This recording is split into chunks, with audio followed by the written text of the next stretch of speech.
प्रधानमंत्री नरेंद्र मोदी 5 देशों की यात्रा पर हैं। आज जेनेवा में उन्होंने बड़ी कामयाबी उस वक्त मिली जब स्विट्जरलैंड ने न्यूक्लियर सप्लायर ग्रुप में भारत के शामिल किए जाने का समर्थन किया। यात्रा के चौथे पड़ाव में प्रधानमंत्री मोदी अमेरिका पहुंचने वाले हैं, जो पहले से ही भारत की एनएसजी मेंबरशिप का समर्थन कर रहा है। लेकिन बड़ा सवाल ये कि भारत चीन के उस दोहरे रवैये से कैसे निपटेगा, जो एक तरफ एनएसजी के नियमों की दुहाई देकर भारत का विरोध कर रहा है, तो दूसरी तरफ पाकिस्तान को प्रतिबंधित परमाणु सामग्री सप्लाई कर रहा है। भारत की मुश्किलें बढ़ाने वाले चीन ने इन दिनों अमेरिका की भी नींद उड़ा रखी है। दक्षिण चीन सागर पर अपना कब्जा बढ़ा रहे चीन ने अमेरिका को चेतावनी भर 2 टूक शब्दों में कहा है, हम किसी से नहीं डरते। ऐसे में बड़ा सवाल यही कि इस ड्रैगन का आखिर इलाज क्या है।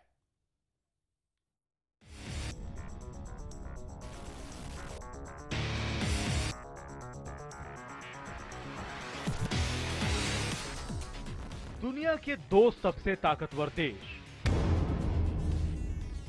अमेरिका और चीन के बीच हमेशा 36 का आंकड़ा रहता है। लेकिन इन दिनों दोनों सुपर पावर के बीच दक्षिण चीन सागर को लेकर ठनी हुई है। दोनों देशों की तरफ से जमकर बयानबाजी हो रही है। अमेरिका जहां समंदर में सैन्य क्षमता बढ़ाने को लेकर चीन को चेतावनी दे रहा है, तो वहीं ड्रैगन पलटवार में आग उगल रहा है। इसकी ताजा बानगी देखने को मिली सिंगापुर में हुए 15वें सालाना एशिया सुरक्षा सम्मेलन में, जहां अमेरिका के रक्षा मंत्री ऐश कार्टर और चीन के एडमिरल सुन जियांगुओ भी शिरकत करने पहुंचे थे।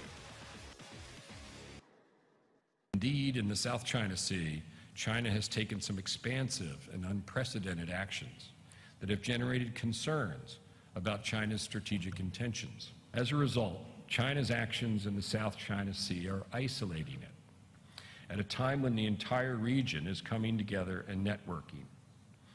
Unfortunately, if these actions continue, China could end up erecting a great wall of self-isolation. 我们不惹事，也不怕事。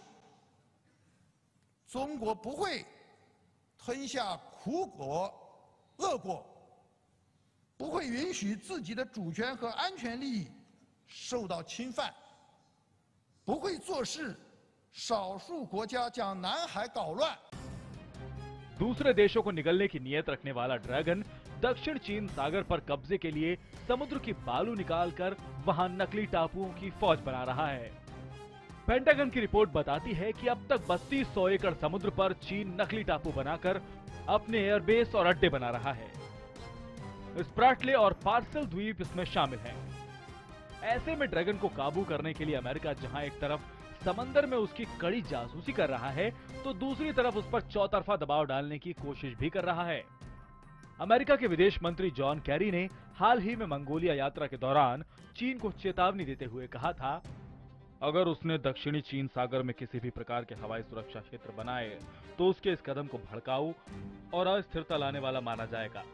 हम इसलिए चीन से आग्रह करते हैं कि वो एक तरफा और उस्कावे वाली राजनीति ना करे। दरअसल दक्षिण चीन सागर पर फिलीपींस का दावा रहा है और वो चाहता है कि अमेरिका और दूसरे देश तुरंत इस मामले में कार्रवाई करें। दक्षिण चीन सागर पर चीनी दावे के खिलाफ फिलीपींस ने अंतर्राष्ट्रीय न्यायालय में अपील की है, जिस पर फैसला इसी हफ्ते आना है। अमेरिका का मानना है कि अंतर्राष्ट्रीय न्यायालय के फैसले के बाद चीन दक्षिण चीन सागर में हवाई सुरक्षा क्षेत्र घोषित कर देगा, जैसा उसने 2013 में पूर्वी चीन सागर में भी किया था। हवाई सुरक्षा क्षेत्र घोषित करने पर उस इलाके में आने वाले हर विमान को पहले चीन को अपनी पहचान बतानी पड़ती है। हालांकि चीन ने दक्षिणी चीन सागर में हवाई सुरक्षा क्षेत्र बनाए जाने के किसी भी कदम की ना ही पुष्टि की है और ना ही इनकार किया है। चीन ने कहा है, खतरे के आधार पर वहां हवाई सुरक्षा क्षेत्र बनाए जाने का फैसला लिया जाएगा और उसे ऐसा करने का पूरा अधिकार है। बता दें कि दक्षिणी चीन सागर से हर साल खरबों डॉलर के माल लेकर बड़ी संख्या में जहाज गुजरते हैं और इस कारण इस पर कई देश अपना मालिकाना हक जताते हैं। ये एक ऐसा विवादित क्षेत्र है जिस पर ब्रुनेई, मलेशिया, फिलीपींस, ताइवान और वियतनाम भी अपना दावा पेश करते हैं। लेकिन चालाक चीन की चालों के आगे वो बेबस नजर आते हैं। दक्षिण चीन सागर में बढ़ती कड़वाहट के बीच दोनों देशों के बीच बीजिंग में सालाना उच्च स्तरीय रणनीतिक बातचीत हो रही है। डायलॉग का उद्घाटन करते हुए चीन के राष्ट्रपति ने कहा कि अमेरिका और चीन को अपने अपने मतभेद संभालते हुए आपसी विश्वास को मजबूत करना चाहिए। 宽广的太平洋不应该成为各国博弈的竞技场，而应该成为大家包容合作的大平台。中国奉行亲诚。We are looking for a peaceful resolution to the disputes of the South China Sea. We are not a claimant. We have taken no position on any of the claims of any claimant. The only position we've taken is, let's not resolve this by unilateral action. Let's resolve this through rule of law. America चीन के बीच 2 दिवसीय वार्ता में दक्षिण चीन सागर का मुद्दा तो छाएगा ही, इसके साथ ही भारत की एनएसजी सदस्यता और ताइवान तिब्बत के मसले भी वार्ता में उठ सकते हैं। एशिया पैसिफिक क्षेत्र में चीन के प्रभुत्व को कम करने के लिए अमेरिका भारत को मजबूत करने में जुट गया है। अमेरिका ने 48 सदस्यों वाले एनएसजी समूह में भारत को शामिल किए जाने का समर्थन किया है, लेकिन नापाक चीन इसमें यह कहकर अड़ंगा लगा रहा है कि भारत ने अप्रसार संधि पर हस्ताक्षर नहीं किए, इसीलिए उसको सदस्यता देना सही नहीं होगा। हालांकि जानकारों का मानना है कि अमेरिका चीन की बातचीत के दौरान इस मसले का हल निकलने की उम्मीद है।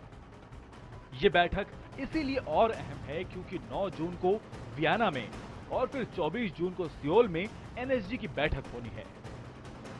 इससे पहले भारत के लिए अच्छी खबर यह है कि स्विट्जरलैंड ने पीएम मोदी की यात्रा के दौरान भारत को एनएसजी की सदस्यता का समर्थन देने का ऐलान कर दिया है।